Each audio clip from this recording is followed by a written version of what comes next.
Hey, everybody. Just want to say thanks for tuning in to Trucker News. I know you've got a choice when it comes to Trucker News out there, but hell, we all know this is the best one, right? Right? I mean, come on. My opponents stand no chance because I'm the greatest. Hey, thanks for tuning in, everybody. Hope everybody's having a great day out there. Welcome to the channel. I'm your host, Cash, and this is Trucker News, or as I like to say, hashtag, say it with me, hashtag Trucker News.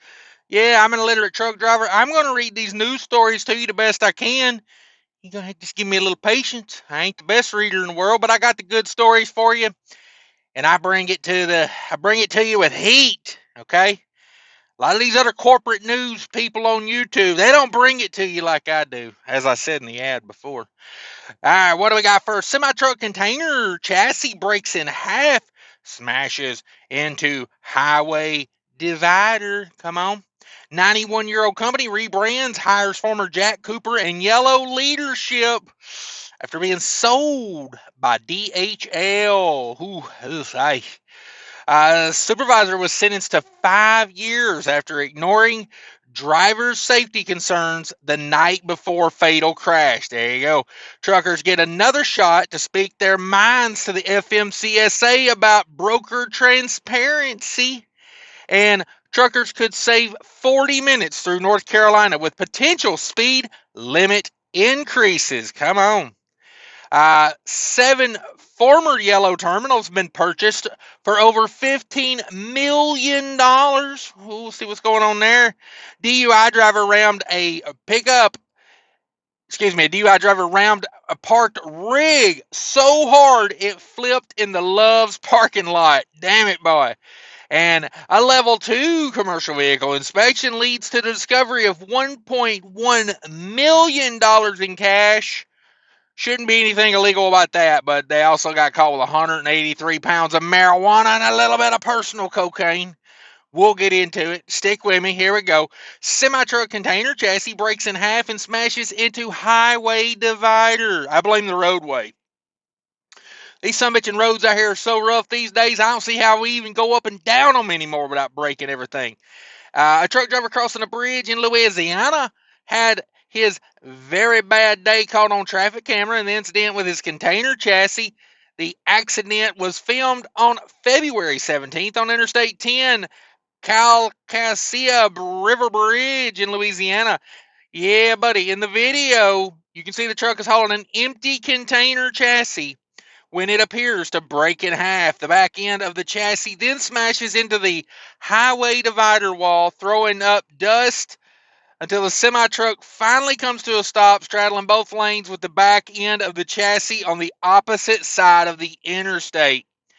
Yeah, I 100% blame the bridge for that.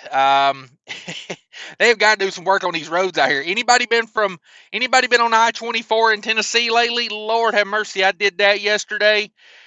That was straight garbage, okay? This is a message to the Tennessee governor and the rest of the people that work at the Tennessee Department of Transportation. Get off your ass and go fix that road. It's gone. There ain't even no road there. To call that a road is an insult to roads, okay? I'm just saying. 91-year-old company rebrands and hires former Jack Cooper and Yellow leadership. Yeah, they were fucking killing it over there at Jack Cooper and Yellow. That's the management team I would go find.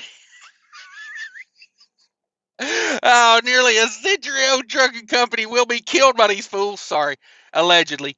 A century-old trucking company has been rebranded and stocked with new leadership. Same old, boys. You ever notice the same old people making money in trucking just continue to make money in trucking? New leadership after being sold off by the DHL. 91-year-old Standard Forwarding was sold to Sakim Holdings effective January 1st, 2025. The deal was announced on February 18th. Sakim Holdings has rebranded the company to Standard Forwarding Freight, a Midwest LTL carrier with 14 terminals in Illinois, Indiana, Iowa, Minnesota, and Wisconsin. Yeah, they were big in the John Deere freight. They were a big, back before DHL bought them, they were struggling. And, yeah, I think they were about to go the way of Yellow. And then DHL bought them because they had that sweet, sweet John Deere contract. And here we are. They've sold them for some reason. We know that our customers want simplicity, speed, and reliability. Uh, Reliability are table stakes in the Midwest regional footprint. What a weird way to say something. Our goal is to make shipping easy for our customers through every step of the customer experience, said Standard Forwarding Freight President Tim McKinstry. Um, 7 of the 8 leadership roles listed on the website for the new company include McKinstry have previously worked for both Yellow and Jack Cooper. Now, I don't know if Standard. Somebody let me know. Was Standard, are they still union? I mean, DHL usually doesn't break up unions, so they're probably still union. I know they were union before they almost went bankrupt, but I don't know. We'll see where that goes. Standard Forwarding Freight. Keep an eye out for them. Supervisor sentenced to 5 years after ignoring driver safety concerns night before a fatal crash. I want you to do something for me, folks. Save this news story. And next time your dispatch gives you grief about being tired or, not wanting to shut down or shutting down because of weather or something like that, send them this right here, okay? Send them this story. Now, you got to do your part as a driver. You got to get sleep when you can. You got to, treat your body right. You got to do what you can on your end. Now, that's it. When you do your part and you're still tired, it just happens. I ran it overnight the other night and I was dead dog tired the next day and the next night. I basically took a whole day, a whole 24-hour period off just to sleep. Because I literally ran like a 22-hour shift, and I made it, but it took its toll on me. Supervisor sentenced to 5 years after ignoring driver safety concerns night before fatal crash. A company supervisor was sentenced to 5 years in prison after a fatal crash that killed one of his drivers. The Alliston, Ontario crash happened back in 2020 with 48-year-old Supervisor Milton Erglaus was sentenced on Tuesday, February 18th. According to the news, 53-year-old dump truck driver Dennis Garant had text Erglaus the night before the crash. In a text, Garant had voiced concerns about the issues with the dump truck's steering. Erglaus ignored the text. The following day, Garant crashed the same dump truck after blowing a tire, sending the truck into the ditch. Garant died in the wreck, leaving behind his wife and son. There you go. Don't drive nobody's crap that ain't right. You know what I mean? I just, like this poor fella, if he just wouldn't have put it in a wind that day, he'd still be alive probably. So, let that be a lesson. Write that down. Take notes on that. Dispatcher, he'll serve 5 years in prison. He'll probably do 4 of that or however long. But in 4 or 5 years, he'll be out living life. And the driver, he'll still be dead. So keep that in mind, folks. Don't do anything that you don't feel comfortable doing in a truck. Because I tell you what, right now, quit that job, go find another job.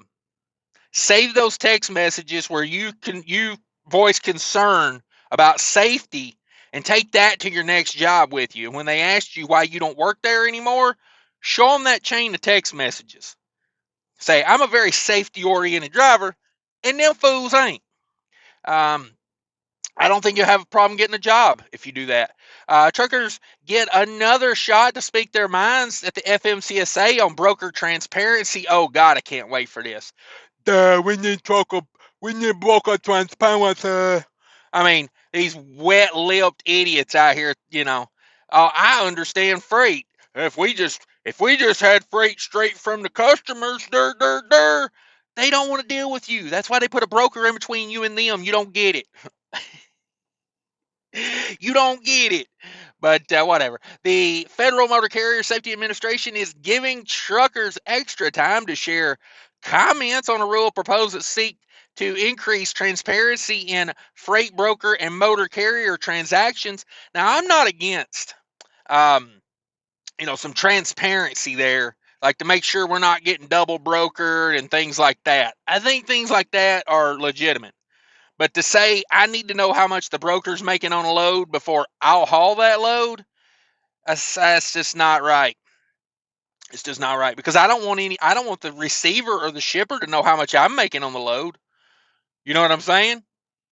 But anyway, let the wet lipped idiots drag you off into the gutters if you want to. I ain't gonna drag me off in there. You can go back to Mayberry there, Gomer Pyle.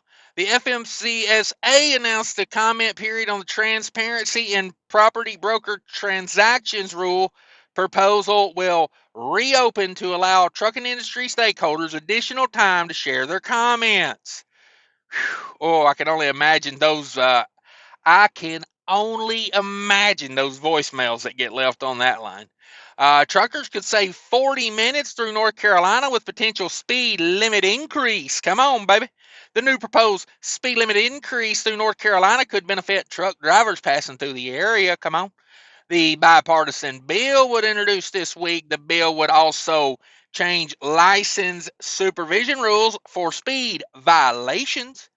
According to the news, the bill would raise the speed limit in the state from 70 to 75 miles an hour on the highway.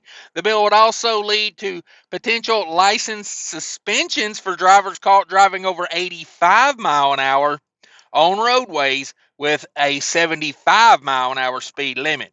There you go. So everybody gets to raise the limit a little bit, but those people that are going super fast, they're going to get in some real trouble. I mean, a license suspension?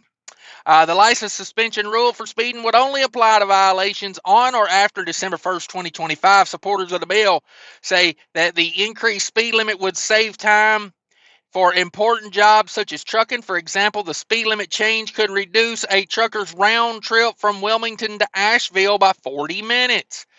Yeah, it's not going to for most. Most trucks are governed by either a speed limiter or if you're the person buying the fuel, most of the time your truck's governed by your right foot and your wallet, i.e. mine. I mean, I don't know how y'all govern yours, but that's how my truck's governed.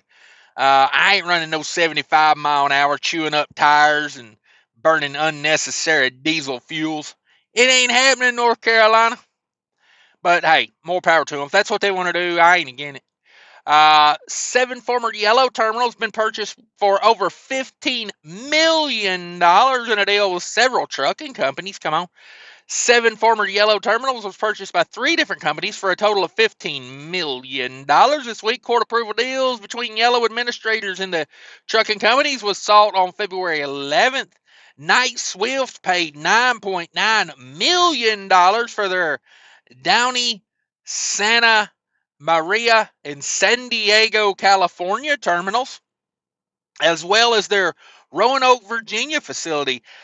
A. Dewey Powell paid $4.5 million for terminals in Bowling Green, Ohio, and Charleston, West Virginia. And TFI, baby, come on.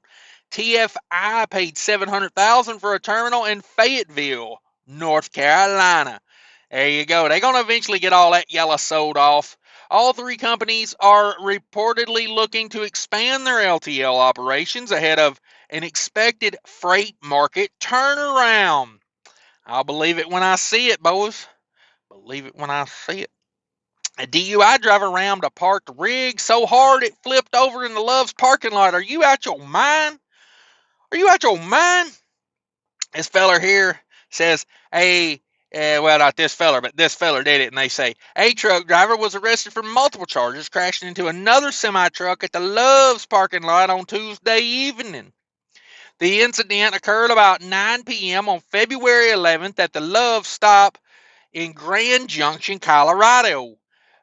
According to the ABC News, 62-year-old Joseph Kelly slammed into another semi-truck so hard that it overturned in the Love's parking lot.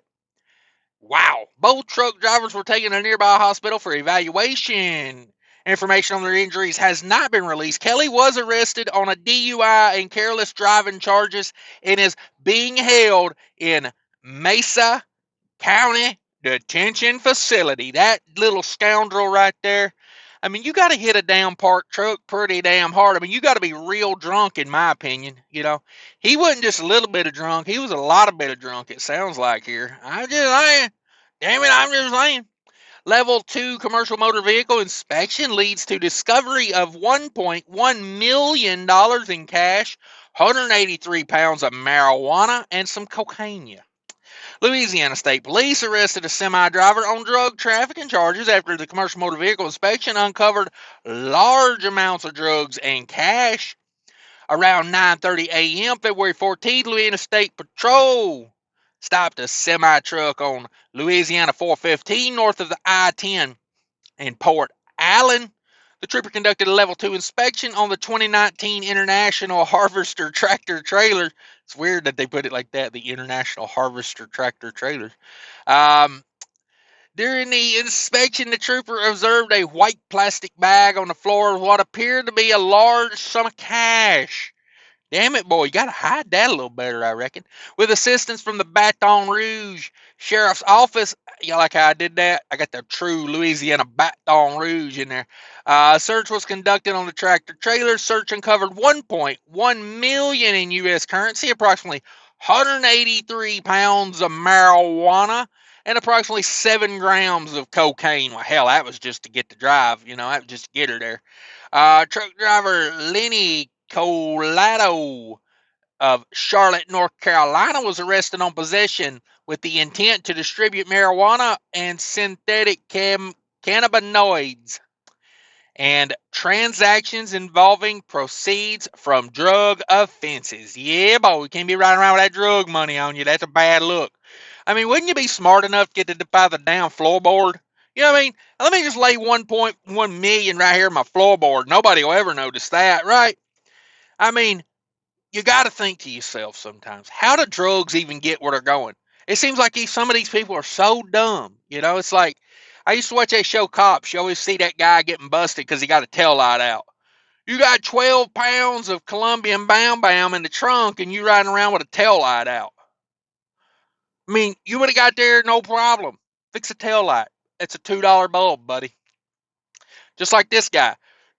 Put the 1.1 million in the bunk, put a blanket over it, tuck her in, for the night. I'm just saying he'll get you cocaine off the dash, maybe. I don't know. That's just me. That's how I would do it, but I'm not doing it. So here we are. Thanks for watching, everybody. I much appreciate everybody tuning in. Be sure to smash that like button if you made it this far. Subscribe if you're not a subscriber.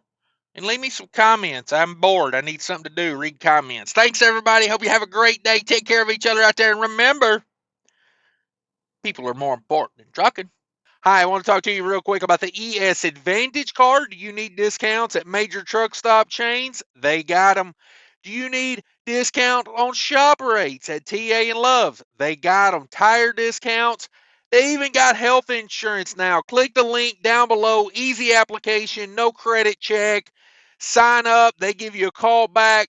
They'll take all your information and you'll be in the network.